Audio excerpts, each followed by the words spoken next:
So let's talk about evidence, conclusions, and inferences. So here's Linda. Linda has a problem with her heater, so she calls a repairman. Now, Linda, like everyone else, processes information around her by what she sees, what she hears, what she smells, by what she reads, what she watches. And so Linda has this repairman come out. I'm Paul. I'm here to fix your heater. So Linda does what anyone will do. She evaluates evidence immediately. He's got tools. He's got a helmet. He says he's here to fix the heater. She called for a repairman. Immediately, she reaches a conclusion, obvious conclusion. Experienced repairman. She lets him in. But here's where things start to change a little bit, where things become a little less obvious. So she starts to hear Paul working, and she hears Paul cussing a lot. She hears things crashing and falling over, and him saying, "Oh crap, oh man." And then he asks her for a fire extinguisher. So this is a different kind of conclusion.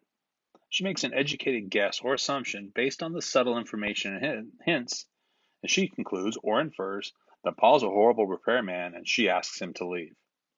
So this little story here is an example of the differences between conclusions and inferences. Conclusions are the obvious things you can point out, you can highlight, you can underline.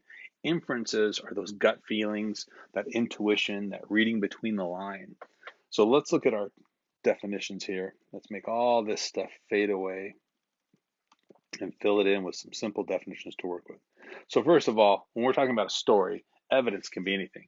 Any of the details in the story, even hints and symbols, words by the people, actions, descriptions by the narrator, descriptions of the time, the place, all those little things that we can highlight with a yellow highlighter to help us understand and build meaning as evidence.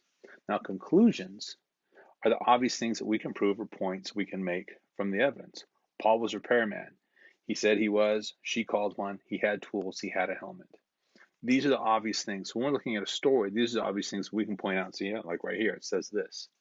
But inferences, what we're looking at with a story for this assignment, inferences are far much more about assumptions, educated guesses, based on information, details, subtle hints, symbols, or metaphors, but also our understanding of the world. Inferences are when we read between the lines and we reach the conclusions or the inferences that aren't directly stated and aren't always directly provable, but we're pretty sure they're right.